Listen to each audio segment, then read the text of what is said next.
Tracking progress in game dev and in life is very important when it comes to seeing whether actual progress has been made or not. Many people have their own ways of tracking progress, but not all techniques that people use really work.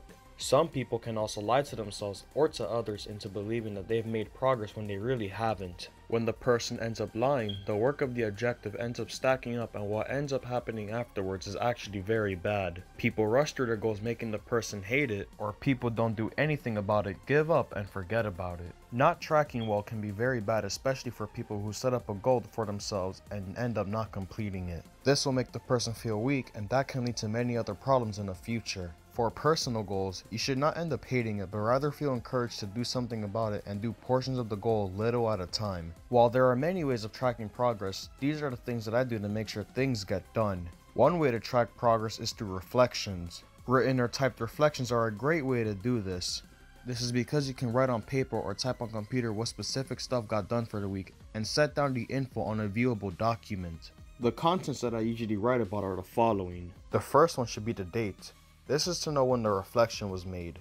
The second should be the title of reflection. For me, I just have a reflection ordered by numbers, but feel free to put a custom title of any kind. The third is the goals on a task completed. This is to see what was done. I usually do this in bullet point format. The fourth is the next goals and task. This is to see what has to be worked on next. I also usually do this in bullet point format. The fifth is a personal notes section. This is where you write about how you feel here. If you felt you've done a good job, or if you feel the need to improve, it's basically an area where you can write about anything you want down, and in a way to speak to yourself on what has been done. Reflections for me personally help me to be honest with myself. Since the stuff is written, it helps me get my ideas organized on the actions done and what I should do next. I've written about 13 reflections so far, and I have no plan on stopping. I also feel that my workload and skills have improved because of this. Another way to track progress is to have weekly goals. Having weekly goals allow for you to have a general goal and break it down into however many weeks may be needed for this. Taking a large goal, let's say completing a small indie game, depending on the size of course, could take weeks or even months to finish. Taking estimates of how long stuff could take, such as player mechanics, levels, sound, music, would be good examples of what weekly goals can be. Remember, don't expect goals to always be finished on time. Allow for there to be extra time, since some goals can be harder than others, and these things basically work like predictions. Now, to know what has been done during the week, you should break these even further into daily goals. The third way to track progress is through daily goals. Daily goals are created by taking the weekly goals and breaking them down even further. Daily goals are important since these goals come from weekly goals that are already broken down.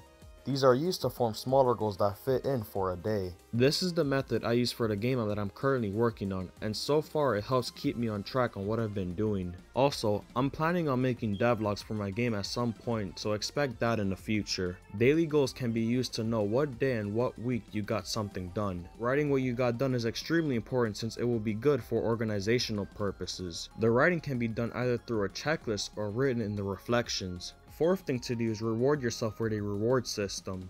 When you finish all the goals for the week, or did as best as you could, you should reward yourself and deserve to do something. Rewards could be anything like buying yourself something nice or taking a day off. I personally just hang out with the people I like to be around. One thing that I've done before that is very satisfying is for every day that there's a goal. Once I finish it, I take paper and put a tally on it, and over time, I add tallies as I finish goals. If you do miss out a day with the tallies, then you restart back to 0. Now, the tally system is optional, but seeing progress accumulate every day is very satisfying for me. All that's left to say about the reward system is to not abuse it by giving yourself rewards after each action. It's better if the reward is given at the end of each week. Also, remember to take enough breaks and not overwork yourself. Rewarding based on actions is important, and hard work has to be done to make sure the rewards feel very satisfying.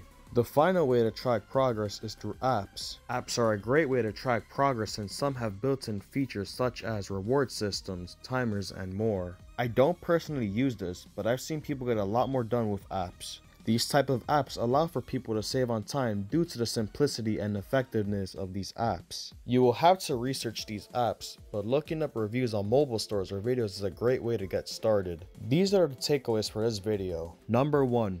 Reflections. This helps with calling out what you have finished, getting goals established, and any other extra information to be written or typed on a viewable document. Number 2. Weekly goals. This helps break down the main goal into smaller points and organize them in a way that will be completed. Number 3. Daily goals.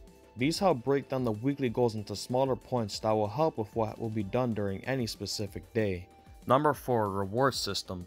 Rewarding yourself after many completed tasks is a nice little treat to yourself. Remember not to abuse it though. And finally, apps.